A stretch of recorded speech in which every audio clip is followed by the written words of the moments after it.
Good morning everyone. कैसे हैं आप सब लोग। सुबह थोड़ा सा ना सिर दर्द हो गया था, इसलिए लेट आ रही होगी वीडियो, तो थोड़ा सा पेशेंस रखिएगा। तो मैं आपको दूंगा हिंदी का प्रैक्टिस सेट, प्लस इसमें होंगे करंट अफेयर के questions. Rahul Pandey official Telegram channel है, इसे आप ज्वाइन कर सकते हो for PDF and more information.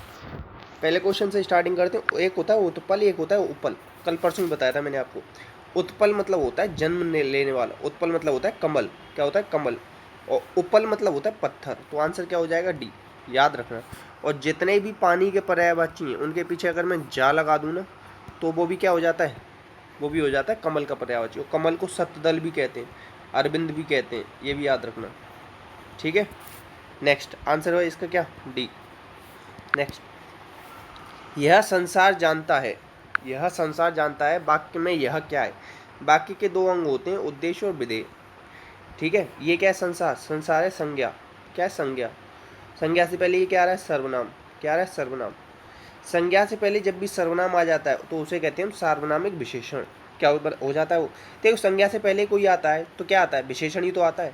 मगर यहाँ पे सर्वनाम आ रहा है तो वो भी विशेषता बता रहा है। आंसर हो जाएगा ये। कोई याद करने की जरूरत नहीं, थोड़ा सा कॉमन सेंस है। देखो, ये वाली ना परिभाषा मुझे नई मिली, नई परिभाषा मिली है, आप लोग भी याद कर लेना। पहली बार सुनी थी मैंने भी। वाक्य में प्रयुक्त संज्ञा सर्वनाम या वाक्य के अन्य शब्दों से संबंध बताने वाले शब्द को क्या कहते हैं? तो इसे कारक कहते हैं। देख रहे हो, कारक की परिभाषा आज तक नहीं पढ़ी थी मैंने। कारक को ही परसर्ग कहते हैं। ठीक है, ये भी याद रखना। कारक कितने प्रकार के होते हैं? 8।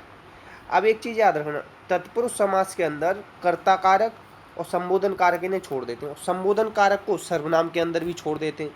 ठीक है, ये चीज़ याद रखना। विशेषण 4 प्रकार का होता है, गुणवाचक, स्थानवाचक, गुणवाचक, संख्यावाचक, परिमाणवाचक और गुणवाचक, संख्यावाचक, परिमाणवाचक। जीएसपीएस बताया था ना। ऐसे और क्या रह गया? आप बताना, मेरे दिमाग से थोड़ा सा उतर रहा है। आंसर क्या हो जाएगा इसका? ए। नेक्स्ट, नेक्स्ट है गरिमा योगेश के साथ घर पहुंची। किसके साथ? किसके बाद पहुंची? योगेश के बाद। तो क्या बताया? संबंध बता रहे हैं ना, किसके बाद पहुंची है। ठीक है, तो आंसर क्या हो जाएगा? बी। क्रिया विशेषण 4 प्रकार का होता है, स्थान, काल, रीत, परिमाण। ठीक है, याद रखना। नेक्स्ट, बिजली सी फुर्ती दिखाकर आपने, आखिरी में लाइन कहाँ खत्म हो रही है? आपने के नीचे खत्म हो रही है ना। तो ये आपने में बताओ, आपने क्या है इसमें? सर्वनाम। तो सर्वनाम पदबंध कर दो। बस इतना सा काम होता है इसमें, और कुछ नहीं दिमाग लगाना। नदी में प्रवाहित जल, जल आखिरी में लाइन कहाँ खत्म हो रही है? जल के नीचे। तो अब आप बताना, क्वेश्चन नंबर 1 मान लेना इसे। तो जल क्या है? और जल जो हो संज्ञा है, सर्वनाम है, विशेषण है, क्या क्रिया विशेषण। जल इन चारों में से जो हो ना, तो उसी के आगे पदबंध मान के आंसर दे देना। तो क्वेश्चन नंबर 1 जवाब देना आप।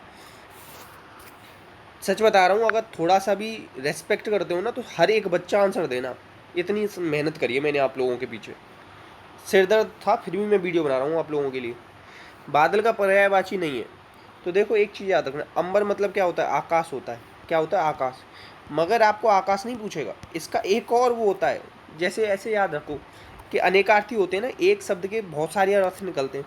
जैसे सारंग देखना, हिंदी में ना सारंग के सबसे ज़्यादा अर्थ हैं। ठीक है, तो अंबर का एक अर्थ वस्त्र भी होता है, ये याद रख लेना, ये इंपॉर्टेंट बनेगा। ठीक है, ये 3 तो होते हैं बादल के। तो पानी के पर्यायवाची के पीछे आप दा लगा देना, तो आप किसके पर्यायवाची बन जाते हो? बादल के। जैसे मैं बताऊँ आपको, एग्जाम्पल दूँ, नीर कहते हैं पानी को, नीरद बोल देना। पानी बोलते हैं जम, अम्बु बोलते हैं तो अम्बुद बोल देना। ठीक है, आंसर होगा इसका डी। नेक्स्ट, किस समूह में सभी पर्यायवाची हैं? देखो, पर्यायवाची का मतलब तो होता है सही। अगर आपको विपर्यायवाची दे देना तो उसका मतलब होता है विलोम, ये याद रख लेना। इसमें कंफ्यूज हो सकते हो आप। ठीक है, आँख, अली, मयंक। मयंक किसे कहते हैं? मयंक तो चंद्रमा को कहते हैं ना। तो ये कट गया। सूर्य, दिनकर, भानु, रवि। चलो ये रख लेते अभी। ठीक है, कानन मतलब क्या होता है? जंगल। क्या होता है? जंगल। और ये क्या होता है? तरु पादप, ये तो पेड़ को कहते हैं। ठीक है, तो ये भी कट गया, ये भी कट गया। वायु, हवा। अनल किसको कहते हैं? अनल तो कहते हैं अग्नि को। और हवा को क्या कहते हैं? अनिल। कई बार बताया मैंने आपको। तो इसमें कौन सा सही है? ये सही है। और सूर्य को और क्या कहते हैं? सूर्य को कहते हैं अंशुमाली। क्या कहते हैं? अंशुमाली। और क्या कहते हैं? अर्क भी कहते हैं। क्या कहते हैं? अर्क। और अग्नि को क्या कहते हैं? दहन। इसको अर्क कहते हैं, याद रखना। और अंशुमाली भी है। और ज़्यादा इंपॉर्टेंट बनते हैं जो बोल रहा हूँ मैं। आंसर होगा बी। नेक्स्ट, इसमें से कौन सा मुहावरा नहीं है भैया? मेरी कहते हैं ना जवानी बीत गई, तुम्हें बता दे, जिसके पीछे ना आए वो तो मुहावरा, जिसके पीछे ना आए वो मुहावरा नहीं। इसके पीछे न आ रहा है, ना नहीं आ रहा है, तो ये क्या हो जाएगा? ये हो जाएगा लोकोक्ति। और बाकी इसके पीछे आ रहा है, इसके पीछे आ रहा है, इसके पीछे आ रहा है। आंसर है बी। देखो यार मेहनत करके बताया है ट्रिक, बताना अच्छी लगी या नहीं लगी है।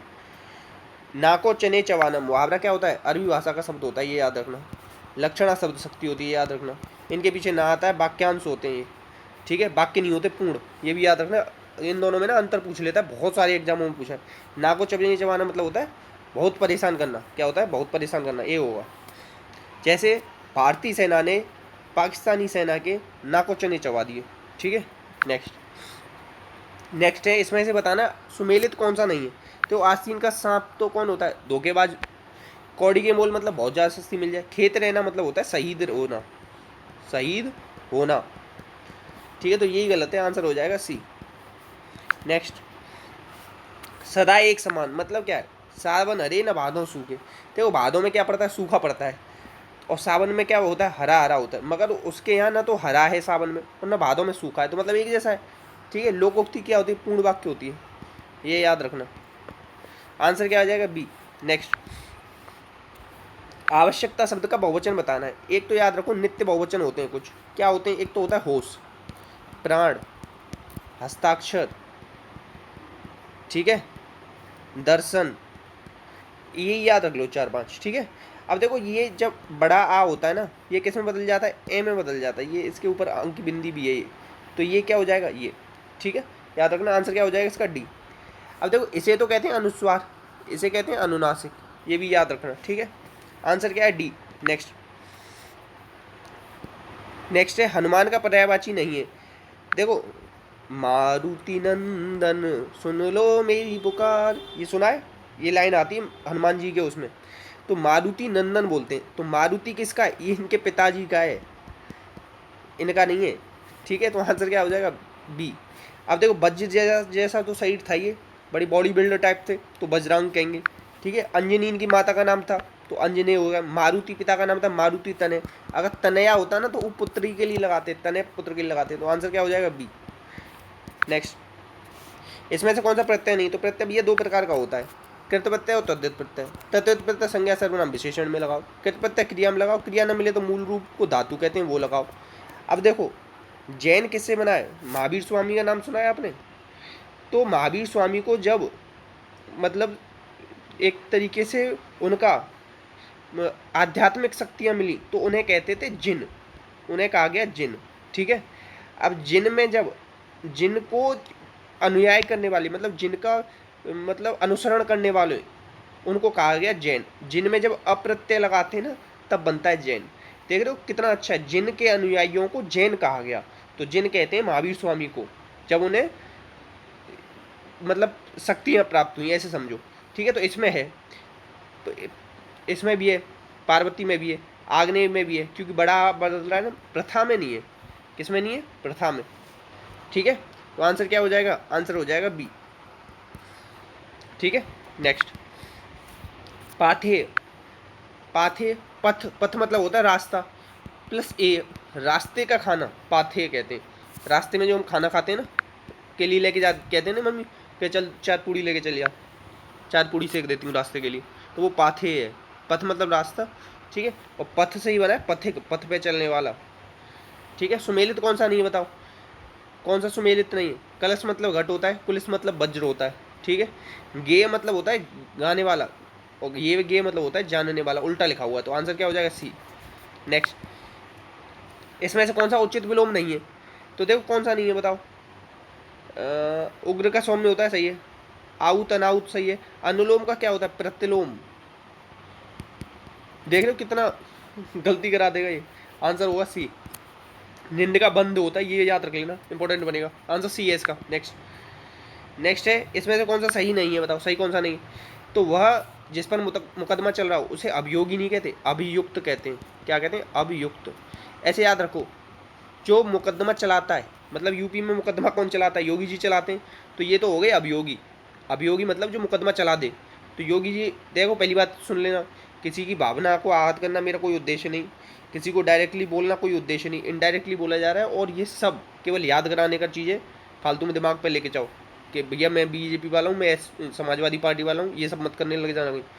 तो अभियोगी वो होता है जो मुकदमा दायर करता है किसी के ऊपर, और जिसके ऊपर कर देता है वो होता है अभियुक्त। आंसर क्या हो जाएगा? बी। पहले ही बता देना कमेंट बॉक्स में, अगर किसी को ये सब चीज़ें पसंद ना आती हो तो बताना बंद हो जाएगा इस तरीके से। निम्न में से कौन सी लोकोक्ति का उदाहरण है? लोकोक्ति कौन सी बताओ? तो लोकोक्ति है, लोकोक्ति हो गई आटे दाल का भाव मालूम होना। रुको देखो, ये पूछ रहा है कौन सी लोकोक्ति नहीं है, तो देखो इसके पीछे ना आ रहा है ये तो है, इसके पीछे ना आ रहा है ये तो है, ठीक है। ये क्या है? ये दोनों में से हो सकता है क्या? मुहावरा हो सकता है ये दोनों, ठीक है। तो ऐसे समझो, हम क्या कहते हैं, आटे दाल का भाव मालूम के शादी हो जाए फिर तुम्हें आटे दाल का भाव मालूम होगा। डायरेक्ट तो बोलते नहीं है आटे दाल का भाव मालूम होना, हम इसे किस में प्रयोग करते हैं? हम इसे वाक्य में प्रयोग करके बोलते हैं। किसी लड़के की शादी होने वाली तो फिर कहते हैं ना कि शादी होगी ना तब पता पड़ेगा तुम्हें आटे दाल का भाव। तो ये क्या है? ये इसमें मुहावरा है। क्या है? मुहावरा, ठीक है। देखो ये ना वाली ट्रिक ना 99% लगती है, ये चीज़ याद रखना। ऐसा नहीं कि हर जगह ही लग जाएगी। तो यहाँ पे ये क्या है? यहाँ पे नहीं होगा ये, यहाँ पे क्या है? मुहावरा, आटे दाल का भाव मालूम होना। ऐसे समझ लेना, कोई भी मुहावरा लगाना हो ना, निकालना, तो वो जब तक वाक्य में प्रयोग नहीं होगा तब तक अर्थ नहीं देगा अपना, ठीक है। ऐसे भी निकाल सकते हो आप। नेक्स्ट आंसर है इसका बी।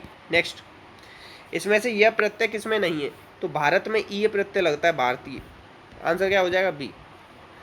नेक्स्ट, पीएम मोदी ने गांव के बच्चों के लिए प्ले स्कूल की सुविधा शुरू करी। 1 करोड़ बाल लगा देना, इंपॉर्टेंट, जरूर पूछा जाएगा। तो विद्या प्रवेश योजना, ऐसे याद करना, गांव में अब प्रवेश होगा प्ले स्कूल का, ठीक है। अभी देखो नई शिक्षा नीति आई थी 2020 में, उसी को 1 साल पूरा हो गया, इसी चक्कर में चालू की थी ये प्रोग्राम चालू किया है। नई शिक्षा नीति आई है ना, उसको किसने, हेड कौन था? कस्तूरी रंगन। कस्तूरी रंगन, उसको सबसे पहले लागू कहाँ किया था? हिमाचल में। उसमें 5+3+3+4 ये कॉन्सेप्ट चलेगा, ठीक है। ये याद रखना। आंसर क्या हो जाएगा? बी। और 6th क्लास से कंप्यूटर पर कोडिंग करना सिखाएंगे, उसमें मातृभाषा में शिक्षा दी जाएगी। ये सब याद रखना, बी आंसर है। नेक्स्ट, इसमें से कौन सा टाइगर रिजर्व अर्थ गर्जन क्षेत्र में नेटवेस्ट ग्रुप का अर्थ ही रोज ये मिला है? तो ये मिला है सतपुड़ा।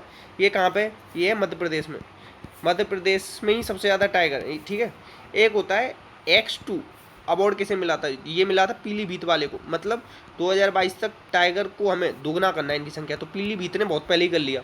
ये पीलीभीत टाइगर रिजर्व कहाँ है? ये है यूपी में, ठीक है, याद रखना। आंसर है इसका सी। नेक्स्ट, पक्के, ये भी पूछा जाता है, ये कहाँ है? अरुणाचल प्रदेश में। जगह पूछी जाती है, कौन सा कहाँ पे? नेक्स्ट, लास्ट कहाँ पे था? रामगढ़ बिजदारी, राजस्थान में। ओलंपिक में स्वर्ण जीतने वाला सबसे छोटा देश है बरमूडा। अब देखो बरमूडा ट्रायंगल के बारे में सुना होगा आपने, कि जहाँ से कोई भी एरोप्लेन जाता है ना वो वहीं डूब जाता है। तो ये बहुत बड़ी मिस्ट्री है, तो आपको न पता हो तो नेट पे सर्च करना, मज़ा आ जाएगा। आंसर है डी। नेक्स्ट, किस राज्य में पहला खेल विश्वविद्यालय ओपन होगा? तो ये कहाँ पे? बिहार का ओपन हो रहा है, ठीक है। अब देखो बस इतना ही याद रख लो, आंसर है बी, बिहार में। और क्या है? डॉल्फिन केंद्र है, कहाँ पे? पटना में, ठीक है। और गंगेटिका अपनी जो है ना, गंगेटिका वो अपना जलीय जीव है, 2009 में घोषित किया गया था, ये भी याद रखना, ठीक है। और ये गंगेटिका जो होती है ना वो अंधी होती है, जैसे ये जो आपने चमगादड़ सुनी है ना, ये जो पराशर ध्वनियों द्वारा अपना रास्ता खोजती है, ऐसे ही गंगेटिका खोजती है। आंसर इसका बी है, ठीक है। नेक्स्ट अभी देखो CSR फंड। CSR फंड क्या होता है? देखो हर एक कंपनी को ना कुछ पैसा इकट्ठा करना पड़ता है, किसके लिए? सोशल रिस्पॉन्सिबिलिटीज़ के लिए। तो उसके उपयोग को निजी अस्पतालों में पैसा लगाएगा वो, और उससे कोविड-19 का टीका लगेगा। तो ये लगेगा कहाँ पे? तमिलनाडु में, ठीक है। तमिलनाडु का नया CM बना है, कौन बना है? अब ये जवाब आप देना, ठीक है। नेक्स्ट, इतने ही क्वेश्चन देते हो, देखो यार प्लीज़ शेयर करना, सपोर्ट करना। मैंने आज का आपका काम कर दिया, बीमार होते हुए भी, ठीक है। तो अब आपकी जिम्मेदारी है कि इसे अच्छे से पढ़ो, शेयर वेयर करो तो करना, ना करो तो मत करना। क्योंकि देखो जब मैं 1 साल से 20-25 बच्चों को पढ़ा सकता हूँ ना, तो आगे भी पढ़ा सकता हूँ, क्योंकि पढ़ाना ज़रूरी है। ज़रूरी ये नहीं है कितने बच्चे पढ़ रहे हैं। तो अपना अपनों का ध्यान रखना। कोई डाउट आए तो कमेंट बॉक्स में पूछना। इसी के साथ जय हिंद, जय भारत।